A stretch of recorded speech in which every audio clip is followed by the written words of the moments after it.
We're going to look now at the modeling of the phase noise, coming up with a mathematical model, a statistical model that explains the behavior that we observe in laser phase noise. So laser phase noise is described by what we call a random walk. A random walk is a process where small drifts can accumulate into like massive uncertainty in what's going on.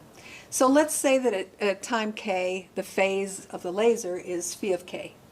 We can describe that phase as being the consecutive phases. Suppose I want to take the previous phase at k minus 1, I want to figure out what's going to happen, what's going to be the impetus for phi time k.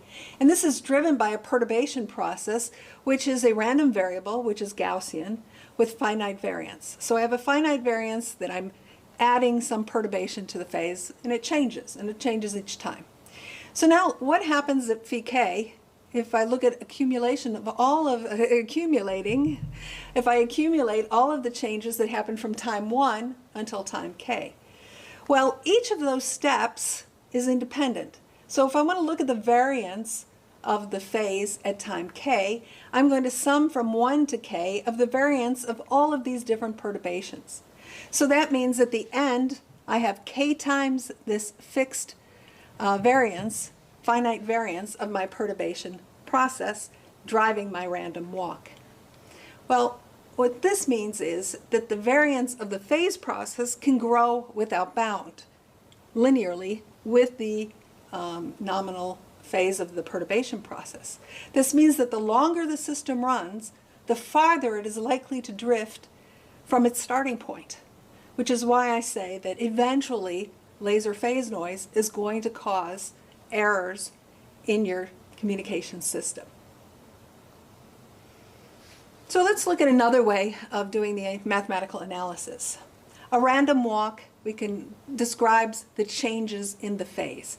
So at any two times, t and s, the difference between those phases is this perturbation x, which is Gaussian with finite variance. If I choose this interval, t of s, as long as these intervals are not overlapping, then these x's are independent. And if the width is the same, this t minus s at different points in the axis of time, then we say that they're independent and identically distributed Gaussian random variables. And whatever the difference is that I choose to observe, that difference in time is going to have the random walk is going to have a variance which is proportional to this distance in time. So the variance of the phase noise process, we can say, is 2 pi times delta nu. Remember, delta nu is my line width, so this sort of basic uncertainty, this finite variance is related to the line width. But as time goes on, it's this product of the line width and the time that I'm observing which determines the variance in the noise process. So again, this is growing without bound. So what does this mean in the context of data modulation? Well, let's look at the time axis when I'm looking at data modulation. There's one time interval that is super important, that determines so many properties of my communication system, and that's my symbol interval TS. Or sometimes we look at it in terms of the rate at which I'm sending information, or the baud rate. And the baud rate is related to the symbol interval by the relationship RS is equal to 1 over TS. So this is the time interval which is of importance in a communication system. So for a received signal that's sampled once per symbol or 2 per symbol, doesn't really matter, but is regularly sampled at a rate that is determined by the symbol interval, there are two physical factors that are influencing the phase noise. The first factor is the laser line width. This is related to the hardware we're using. Particular hardware, particular line width, particular uncertainty in the phase. The second one is the operating point we choose to run our system. It's the symbol duration. So these two things are affecting the phase noise. But what's interesting is that these two factors appear only in a product. It's the product of these two factors that matter. So the laser phase noise product is related by this line width time, symbol time product, which we see quite often, this delta nu TS. Well, then that means if I want less noise, then I want this delta nu to be smaller. I want to pay for a more expensive laser, an ECL laser, so that the line width is smaller, so that then my phase noise is smaller, smaller arc in that we saw earlier in the impact on a constellation. But the other factor is the time of a symbol.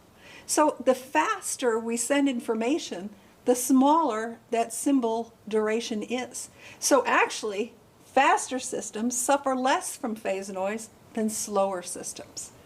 So let's just look at a few examples numerically on what's going on with this idea of this product of the two.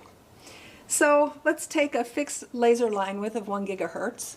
1 gigahertz is like a really wide line width.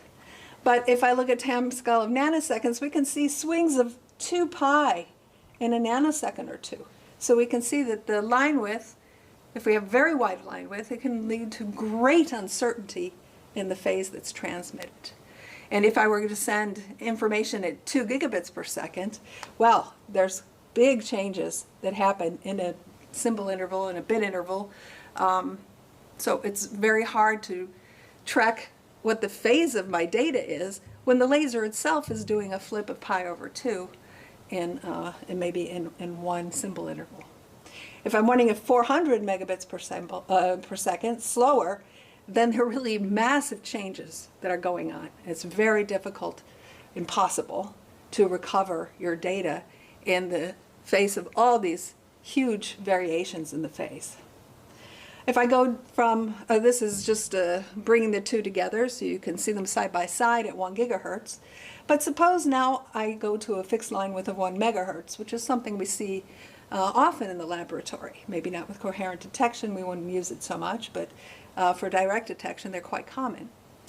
If I looked at 2 gigabits per second, maybe it's not so flagrant. By the way, the scale has changed since I've changed my line width. I'm going a little bit more out in the nanosecond. This is minus pi over 2.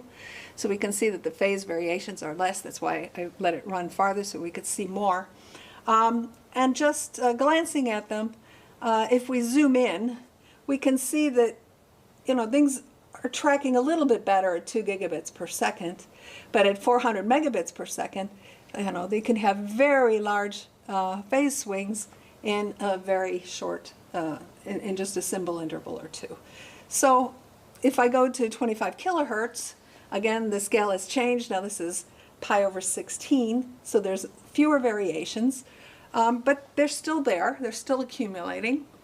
And if I were to zoom in, again, the faster rate looks like we can follow it pretty well, but the slower rate is always more difficult. So this is just to give you a little intuition. Smaller line width, we went to 25 gigahertz, much less variation, things are easier, but it's always easier to track at higher baud rate than at lower baud rate. So phase noise effect, they are modeled as a random walk, and we'll be talking more about random walk and how to quantify the impact of what's going on here. And the important takeaway is it's this product of line width and symbol time, that is a critical quantity. Smaller line width is better, but more expensive. Shorter symbol rate is better, so higher baud rate is better.